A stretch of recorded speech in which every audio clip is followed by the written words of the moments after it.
A high-stakes ultimatum in the Middle East. Trump and Netanyahu demand Hamas accept peace plan or face dire consequences. In a move that could reshape the future of the Middle East, former U.S. President Donald Trump and Israeli Prime Minister Benjamin Netanyahu have jointly issued a stark ultimatum to Hamas: accept their 20-point peace plan for Gaza or face severe repercussions. This bold declaration, made during a high-profile meeting at the White House, has ignited both hope and controversy, leaving many to wonder whether it marks a genuine path to peace or a prelude to further conflict. But here's where it gets controversial. While the plan is touted as a historic breakthrough, critics argue that it was crafted without meaningful input from Hamas, raising questions about its feasibility and fairness. And this is the part most people miss.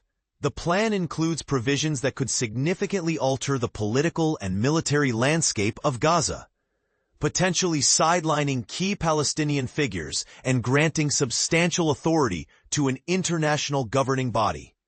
The two leaders convened in Washington on Monday, followed by a joint press briefing where they hailed their proposal as a transformative moment for the region. However, the absence of Hamas from the negotiations was glaringly apparent.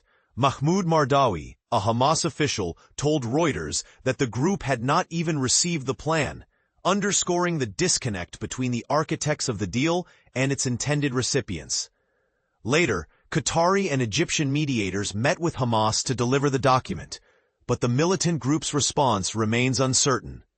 Trump and Netanyahu made it clear that this was not a negotiable offer. If Hamas rejects the plan, Trump warned, Israel would have my full backing to finish the job of destroying the threat of Hamas.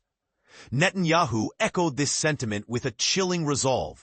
If Hamas rejects your plan, Mr. President, or if they supposedly accept it and then undermine it, Israel will complete the mission on its own. This can be done the easy way or the hard way, but it will be done. The 20-point plan, released earlier by the White House, outlines a comprehensive roadmap to end the war in Gaza, which erupted following the devastating attack on October 7, 2023.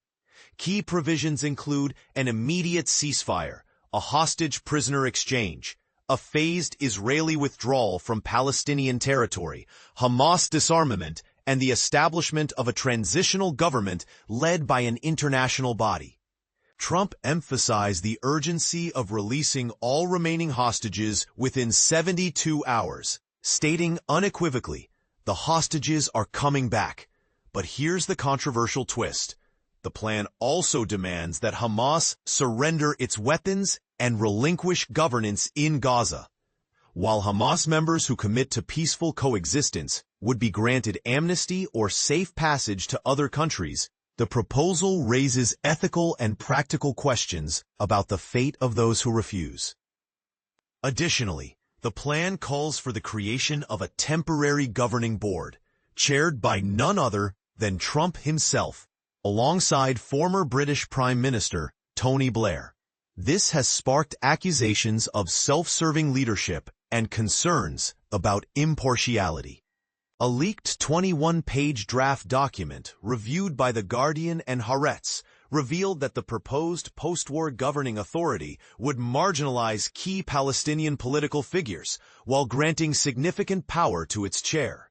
This has fueled skepticism about the plan's inclusivity and its potential to address the root causes of the conflict. Earlier this year, Trump's vision of transforming Gaza into a Riviera of the Middle East, involving massive investment and the displacement of Palestinians, sparked widespread outrage. While Monday's plan asserts that no one will be forced to leave Gaza, critics remain wary of its underlying intentions. At the press briefing, Trump expressed optimism, stating that they were beyond very close to achieving a peace deal and urging Hamas to accept the terms. Netanyahu, meanwhile, used the platform to reiterate Israel's demands, including the dismantling of Hamas's military capabilities and the demilitarization of Gaza. However, his presence at the White House was also marked by controversy, as he faces an International Criminal Court (ICC) arrest warrant for alleged war crimes, including the use of starvation as a method of warfare. And this is the part most people miss. While the plan has been welcomed by some, including the Palestinian Authority and several Arab nations, it has also drawn fierce criticism. Ziad al-Nakala, leader of the Palestinian Islamic Jihad group, dismissed it as a recipe to blow up the region. This Iran-backed ally of Hamas, which has also taken hostages, views the proposal as a thinly veiled attempt to consolidate Israeli control over Gaza. As Israeli tanks continue to advance deeper into Gaza City, with Netanyahu vowing to eradicate Hamas from its final strongholds, the human cost of the conflict remains staggering.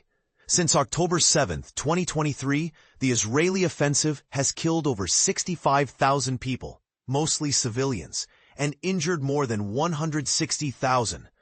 Against this backdrop, the success of Trump and Netanyahu's peace plan hinges not only on Hamas's response, but also on its ability to address the deep-seated grievances and aspirations of the Palestinian people. Thought-provoking question for our readers. Is this peace plan a genuine opportunity for reconciliation, or does it risk exacerbating tensions in an already volatile region? We invite you to share your thoughts in the comments below, as the world watches to see whether this bold initiative will pave the way for peace or plunge the Middle East into further turmoil.